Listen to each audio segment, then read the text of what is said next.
ভয়াবহ অগ্নিকাণ্ড, গুরুতর আহত একই পরিবারের 3 জন। শনিবার গভীর রাতে মালদা রতুয়া 2 নম্বর ব্লকের সম্বলপুর হরিপুর এক বোবা দিনমজুরের বাড়িতে হঠাৎই আগুন লাগার ঘটনায় ব্যাপক চাঞ্চল্য ছড়ালো এলাকায়। পরিবারের লোকজনের চিৎকারে ছুটে আসে পাড়া প্রতিবেশীরা। এলাকাবাসী এবং দমকলের একটি ইঞ্জিনের সহায়তায় আগুন নিয়ন্ত্রণে আসে, কিন্তু ততক্ষণে পুরো বাড়ি পুড়ে ছাই। বাড়ির কর্তা নাসির উদ্দিন, তার স্ত্রী রোজিনা বিবি এবং 2.5 বছরের মেয়ে জামিলা খাতুন গুরুতর আহত হন। 3 জনকেই রাতের বেলায় মালদা মেডিকেল কলেজ হাসপাতালে পাঠানো হয়। সন্তান সম্ভবা স্ত্রী রোজিনা খাতুনের অবস্থা খুবই আশঙ্কাজনক। অসহায় পরিবারের পাশে দাঁড়ান স্থানীয় জেলা পরিষদ মেম্বার মাসিদুর রহমান এবং রতুয়া 2 নম্বর ব্লক তৃণমূল কংগ্রেসের সভাপতি রাফিকুল হক। তারা পরিবারকে সব রকম সাহায্যের আশ্বাস দিয়েছেন, তবে ঠিক কী কারণে আগুন লাগলো তা এখনো স্পষ্ট নয়। এ ব্যাপারে স্থানীয় এক প্রতিবেশী কি জানিয়েছেন শোনাবো।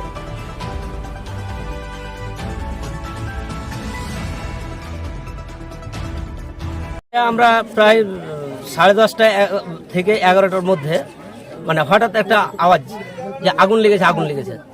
আমরা যদি এখানে আসছি তো সেই একদম বিশাল আকারে দাও দাও করে আগুন জ্বলছে। আমরা এসে মানে দেখছি তো মেয়েটা একদম মানে জখম বা মরণাপন্ন অবস্থায় পড়ে আছে।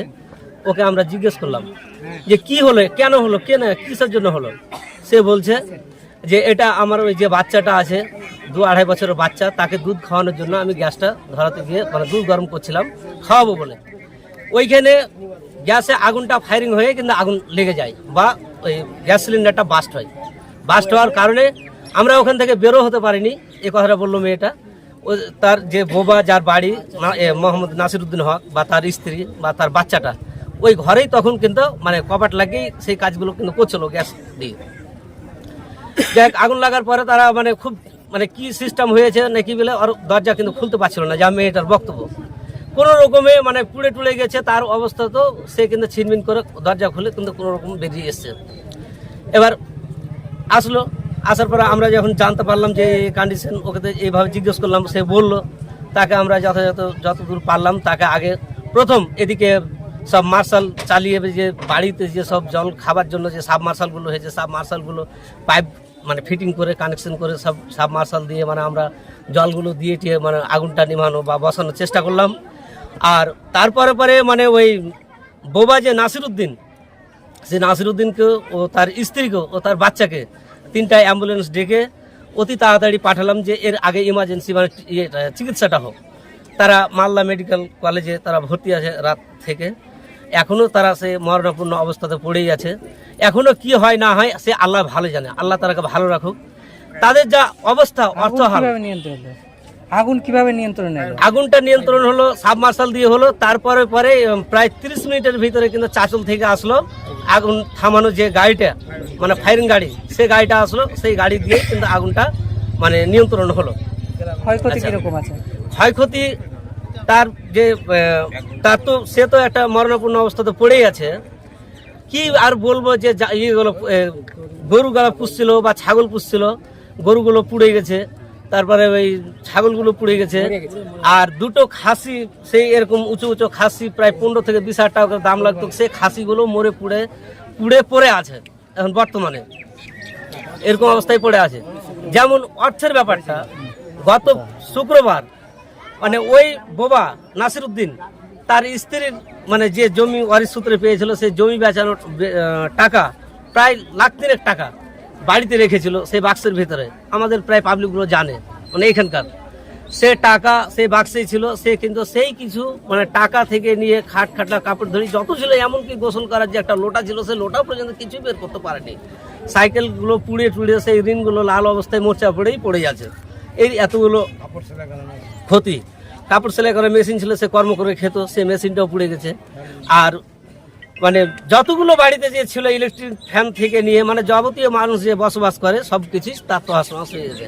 আর বাড়ির যা অবস্থা সেটা তো দেখতেই পাচ্ছেন, বাড়ি মানে ধূলিসাৎ হয়ে গিয়েছে। আপনারা কি চাইছেন?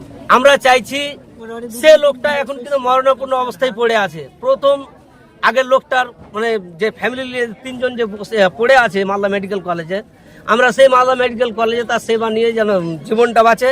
প্লাস যে অর্থ না হলে তো মানে হবে না। সেও মানে এক ধরনের যেদিন তার বাবা মা মানে নাসির উদ্দিনেরও বেঁচে নেই। দাদা এখানে কি হয়েছে, আপনার ঘটনাটা কি? এখানে আমরা জানতে পারলাম যে হরিপুর গোষ্ঠীপাড়ায় মানে পশ্চিমপাড়ার গোষ্ঠীপাড়ায় আমার জেডপি জুডিকশন এরিয়াতে বোবা মোহাম্মদ নাসির উদ্দিনের বাড়িটা পুড়ে গেছে এবং তারা পরিবারের 3 জন সদস্য, তার মিসেস প্রেগনেন্ট আছে, প্রেগনেন্ট অবস্থায় তার মিসেসও পুড়েছে। তারা এখন অলরেডি মালদা মেডিকেল কলেজ হাসপাতালে চিকিৎসাধীন আছে। আমাদের এখানকার টোটাল মানে সমাজের মানুষেরা তাদেরকে উদ্ধার করে হাসপাতালে পাঠিয়েছে। আর একটাই কথা আমি বারবার বলবো যে বাংলার নেত্রী মমতা বন্দ্যোপাধ্যায় উনি অনেক উন্নয়ন করেছেন, কিন্তু রতুয়া বিশেষ করে পুকুরিয়া থানার আন্ডারে আমি ওনাকে অনুরোধ করবো এই মিডিয়ার মাধ্যমে, আপনাদের মাধ্যমে, যে একটা দমকল তথা ফায়ার ব্রিগেড যদি রতুয়াটির মাটিতে হয় আমরা এলাকার মানুষ খুব উপকৃত হব।